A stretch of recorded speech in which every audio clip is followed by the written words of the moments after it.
Hello everybody and welcome to Wessex Ways Podcast. You may be able to tell by the sound of my feet, the sound of the birds singing, the sound of a jumbo jet in the distance that we are outside today. I say we, you may have already noticed as well, there's no dulcet tones of Headley Thorneh in the background either. Headley will be up in about 20 minutes. Now, the reason for an outside podcast today is largely because for the last 3 or 4 weeks Headley and I have been super busy with our own random projects as always, and we've just not been able to tie up our diaries. So with that in mind, we decided to record 2 separate pieces, stick them together as one podcast. I think we've done that once before, sort of during the silly holiday period. So Paul up first.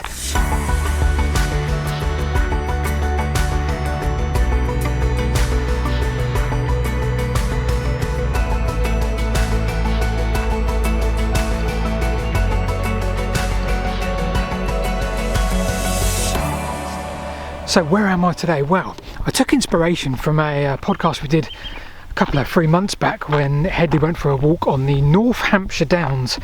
So I thought to myself, well, let's go for a walk up there too. I want to record another video for my YouTube channel up here as well. So kill 2 birds with 1 stone, and here we are on the North Hampshire Downs. And wow, something else. Now I've been up here many times before, on the Coombe Gibbet side. However, I decided to start this time from the Thackham side, and I wanted to have a look at the hill fort up here, which I've never really done before because I've always gone the Tess Way side, which goes from Coombe Gibbet, let's say west for a very short period and then south on down through Hampshire. However, this time, for me, something new, time to take a look at a huge hill fort. So yeah, welcome to Wessex Ways episode, no idea because I haven't checked, but welcome nonetheless. Wbury Hill Fort, absolutely huge. One of those ones that you don't really think is going to be that big. Let's navigate a gate. Now we all talk about sort of Maiden Castle being a kilometre across. Well, that's probably 800 metres, and I think we discussed this before, but you don't really appreciate how big that is. Now I'm in a field now just to the southeast of Wbury Hill Fort. Open access field, huge, full of random pockets of gorse. And I remember, probably from 15 years ago, maybe more, there's a wooded area I can see probably about 200 metres from me, again towards the east, and in there was a geocache. Used to do a lot of geocaching years ago, and in that wooded area there's a beautiful little pond. Now bear in mind we're probably nearly, 280 metres above sea level, and yeah, right up here on the chalk is a pond. So obviously it's I guess it's like a dew pond, maybe sat on some pocket of clay or something. Don't really know how that works, not a geologist. Anyway, Wbury Hill Fort got some really good, I say really good, I got some drone footage, and I don't even know why I got some drone footage other than to put on this on the YouTube version. So if you want to see some of the drone footage of it, pop onto the YouTube version of this podcast and you'll see it. Now my next plan is to navigate my way down this hill to the corner where I can see some sheep, because I've planned a little route I want to walk on today, and I kind of take you on that journey. So my plan today is also to film another video. We've just done a huge video this weekend just gone, which is Boudica's Last Stand, the location of, and that took me a very long time. So this week's video is going to be basically me doing a really random top 8 predictions of what transport would look like a long time ago. I saw a video which went kind of viral on the YouTube about the same sort of subject, but this guy basically used all these cards that this French guy drew in 1899 And I kind of thought, well, hang on a minute, I could do a really good version of this where I use some of the things I've seen before, some random inventions, and sort of mix it up with some of these cards as well that are relevant to sort of transport and routes, and stick them in a top 10 or whatever. So I thought I'd film that from sort of just sat relaxing on the side of a hill. This is quite a good spot actually. Tempting, but I think I'll walk on a little bit further just yet. So the age-old question that me and Headley ask each other: what have we been up to? What do we want to talk about and elaborate on? Well, we haven't recorded a podcast for about 4 or 5 weeks, so there's obviously been quite a lot we've both been up to, I'm sure. Interestingly, Headley's going to be recording his, I think, from up a mountain, maybe. So you're going to enjoy that second half of the podcast, probably more than the first part, as I end up probably getting lost. But there we go, all part of the fun, isn't it? They say that's the way of life, is getting lost, so you find new stuff. So yeah, Boudica's last battle was such a fascinating little project. Had no intention of doing it, but I was researching, I think, something about the Akerman Way, and I delved into this St Albans book, all about the Iron Age bits and pieces there, and I came across a book by Duncan Mackay, which I think somebody pointed me in the direction of, based on the research I was doing on St Albans. And all of a sudden this book, so I read a lot of this book, certainly the relevant chapters, Echolands, Duncan Mackay, and it was all about his prediction on where Boudica's last stand was. The last battle was Suetonius, the Roman governor of Britain. And I went down this huge rabbit hole, so I thought it'd be silly not to make a video. But I didn't just do one predicted site, I did another, which was absolutely fascinating. Right, I've just come to a juncture. I've met with some friendly sheep who are looking at me like, what are you doing here? So I shall pause for a second and find which way I'm going. Gorgeous earthworks around here. Now bear in mind I've descended maybe, I don't know, 30 or 40 metres from the top, and there's another, what looks like a defensive earthwork, just random, just there. I love that. I love the fact that you're never really going to know what some of these things were. It's quite a pathway I'm on now, which is quite good. I don't know what Wbury Hill Fort was actually. I don't think many people have done. Let me start that again. I don't think there has been much archaeological work done on Wbury. I could be wildly wrong. My guess would be it's on a trade, looks like an obvious trade route along a ridge here, and I'm kind of assuming it was a huge sort of marketplace, a centre where things happened, but I guess they probably didn't dwell there, they probably didn't live there. Oh, this is a nice little holloway this has turned into now.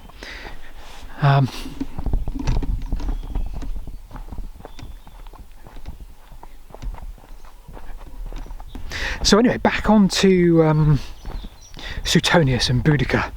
And it's such a fascinating story, and obviously you've all heard of Boudica, but I've never really done a great deal of research on it until the relevance of everything that I love, the routes and the roads, played into this story. And Duncan Mackay kind of wanted to suggest that, well, the last place that we know Boudica was very active was St Albans. You know, burnt the place down after London, after Colchester. And this is so beautiful. So pleased I came up here. But I still don't know if this is where I'm going to record the video. Oh, maybe I should. So anyway, Duncan suggested that he's going to draw a 10-mile radius around St Albans and find the description that best fitted Tacitus, the Roman historian's description of the battlefield, which is basically as tenuous as you can imagine. It suggested there was a wood behind, a narrow passage in front of an open plain. So Suetonius had obviously manufactured this site that would fit his battle strategy, and that's it, that's all we had to go on. He even said that at the edge of the plain the Iceni and Boudica just had their carts with their wives and children in, because they were that confident. They had 120,000 men ready to take on Suetonius' 10,000. And of course we all know the result was not favourable to the Iceni. I think it's as good a location as any. Maybe I'll just go a little bit higher up here. But there's no wind today, so it's perfect. Absolutely perfect. Okay, so this is a perfect location to film my little top 10 video. A few pathways around, but it's beautiful, peaceful. 8 a.m. on a Sunday morning. I'm not going to see too many people. I'm sat on my drone helipad, hopefully to keep my bum dry. Whether it does or not, I don't know. It's already feeling quite cold. So Duncan Mackay found a place called Windy Ridge Farm, and it had what he described as a perfect valley. Just moving my bum a bit. The perfect valley, which was wide enough to fit his Roman legion, or Roman legions, the 14th and the 20th, and he decided that Windy Ridge, just to the south of St Albans, was the perfect spot. And that's it. We took a look there. There was lots of lead slingshots found there as well, which sort of backed up this theory. So perfect. Well, then I went a little bit deeper on this rabbit hole, and I found a study by a man called Steve Kay. So I emailed Steve and said, Steve, I love your study. I love what you've done. Now, Steve went into this in a really mathematical, logical, evidence-based way, and decided to use template matching. So essentially, I described this in the video, he labelled every single feature of the landscape in southern Britain, let's say from Birmingham south, with a colour. So whether it was a gradient, a valley, a slope, a plain, and he gave them all a colour, and he put them into 9 templates. So this is what all different aspects of the landscape could look like, all rotational, based on Tacitus's description. The wooded area behind, the valley sides and the plain in front, the passage and the valley side and the plain in front. And he made 9 different models of what that could look like. And so basically then put all those using the computer onto a map. So where could all of those locations be? And he came up with 2,800 or so locations on where that description would fit in the south of England. And I love that. I love the way he said, well, there could be 2,800 different locations. So that was it. That's all he could do with Tacitus's description. And he decided now, well, what else he needed was to rank them in order of a number of different things. How far away it was from London and St Albans, how Tacitus would often say that Suetonius wanted a number of days marching before a battle, the location of Roman roads, settlements, and more importantly than anything, rivers. And he gave all those different rankings a weight. And he came up with about 4 or 5 really good locations. I think Dorking, I think Bolbourne Valley near Tring, but he said his top spot was Ogbourne St George in Wiltshire.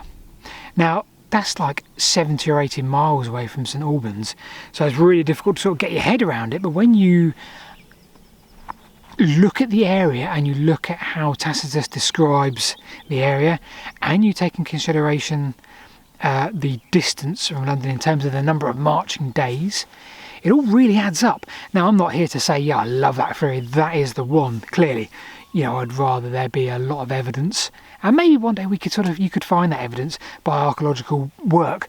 Again, as I think I said in the video, not in my lifetime, but nevertheless, it looks like an amazing place, the valley, when you get the drone up and you take that shot from above. So that was a really fascinating journey. It took, I think, 12 hours to film. That included sort of a driving time as we went to St Albans and we went to Ogbourne St George. It took me maybe 10 hours to research plus reading time and write the script, all included. And I think it took around about 20 to 22 hours to edit, because the way I did it, I wanted it to be a really good documentary, really good film. And I think it worked out okay.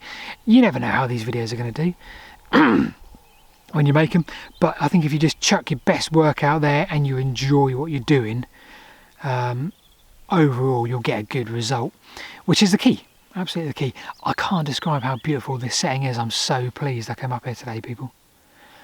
You're going to get a very different setting from Headley very shortly, I'm sure. But nevertheless, I'm really happy with this. The North Hampshire Downs. What an absolutely gorgeous morning.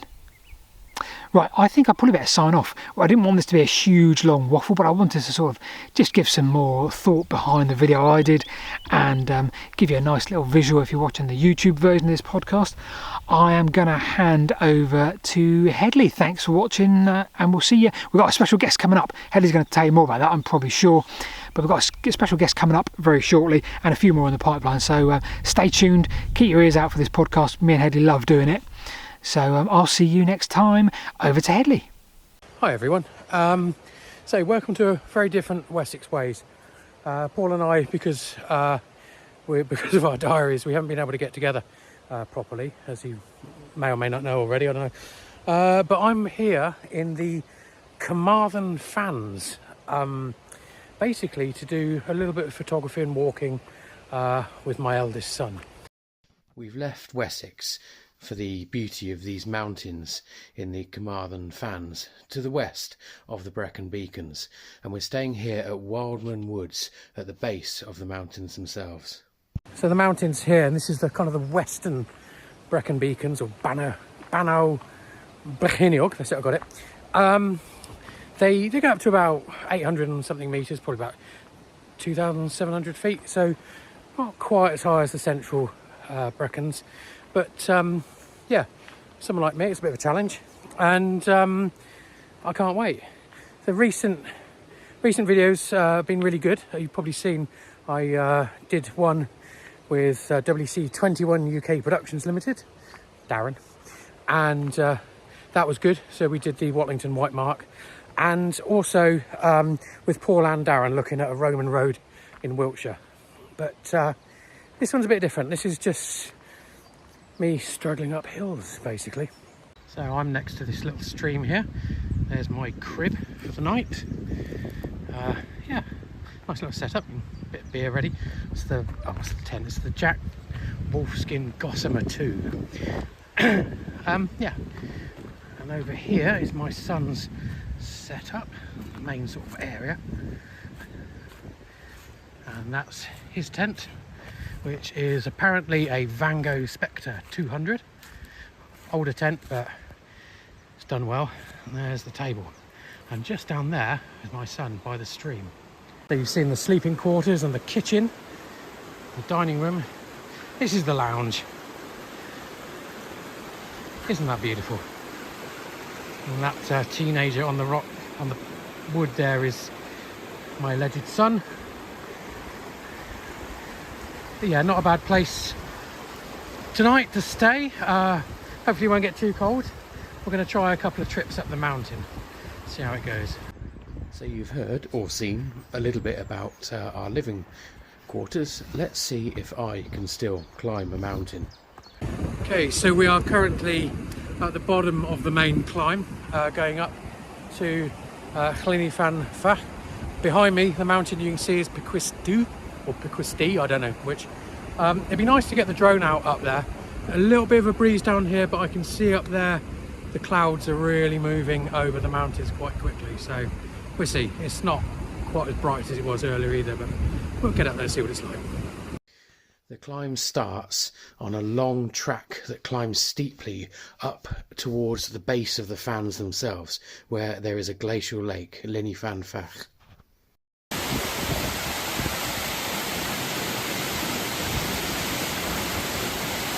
So there's not a lot of Wessex in this video, sorry about that. So we've come up some of the climb there. It's actually getting really quite hot. And we're probably a third of the way up to the first lake. So we'll see. But yeah, going really well.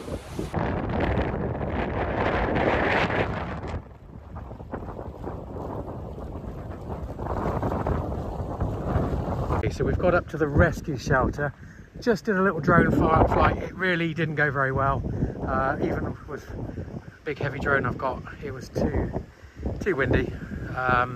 Here's the actual rescue shelter, just been in there for a few minutes, and then we are hopefully Going to try and get up onto the ridge.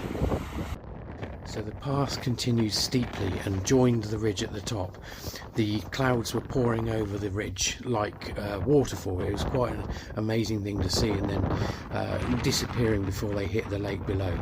We did make the summit. I was very proud of myself, and yeah, it was absolutely wonderful, and the views of the lake below and the valley that we'd come up were absolutely stunning.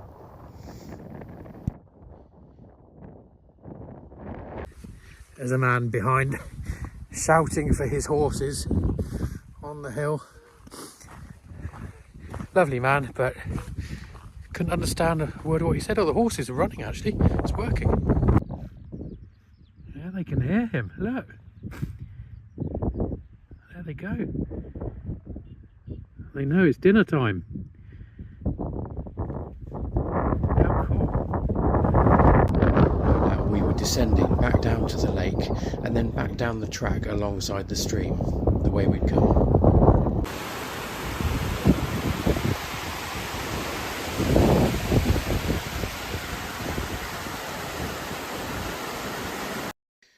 We had a really nice sunset and I was quite tired, but I was just happy that it was over and I'd done it, to be honest with you, so we went back.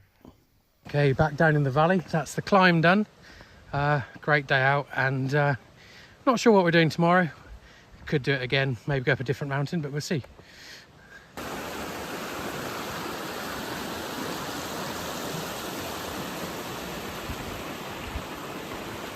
So I'd like to thank our audio listeners particularly for sticking with us on this one, because obviously it's been a little bit more visual. Paul and I haven't had the opportunity to get time at the same time to record a podcast, but we do have a cracking one coming up, and this is going to be Warren Brand, who we've talked about many a time. Now, Warren's a bit of a adventurer, UK adventurer.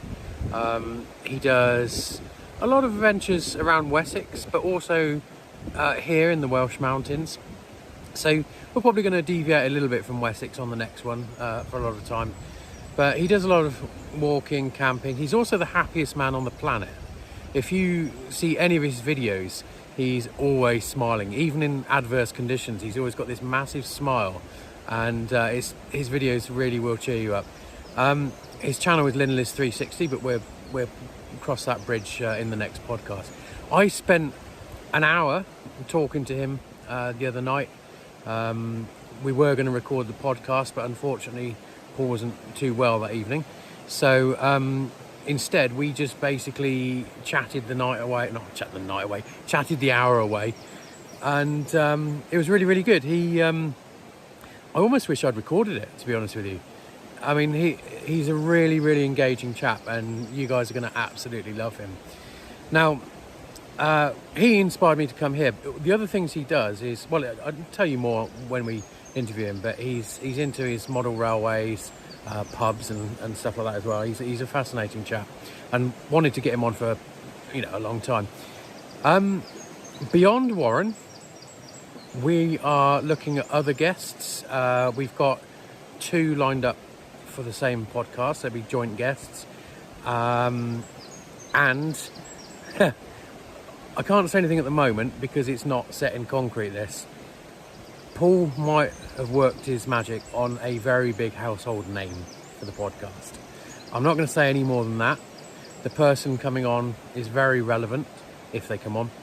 I'm amazed that potentially this person might be coming on. They are fantastic, and I'm a bit of a fanboy if I actually get to speak to them in real life. So yeah, you'll probably see me crumble on that one if we manage to get them on, but please watch this space, because this is going to be great if Paul can pull this off. As for last night, yeah, so I got to, William and I had a campfire, and didn't get to bed till midnight. I didn't really get any proper sleep until 4 a.m. Couldn't really get comfy in the tent. I think I've pitched it the wrong way around, so the head end is a little bit downhill. That's never great. But then I did get to sleep, and I had a bit. Yesterday we climbed D, I think it's Pickwas D, about 2,500 feet, I think. So I think it's the second highest peak in the Western Brecons. Was it Carmarthen Fans? I think it's the proper name. I thought it'd be a nice relaxing drive home today, but William's talking about climbing Pen y Fan on the way back, which is 2,900 feet. So you've all seen how big I am. These things are not easy for me, but maybe I need to do it, so we'll see. Anyway, sorry it's been a bit of a strange kind of Wessex Ways this time. It's a bit of a filler, this one, to be honest with you. I don't know what Paul's done for his half of it. I don't. But I'm sure it's more interesting than mine. Anyway, from the Carmarthen fans, thank you so much for listening and watching, and see you next time.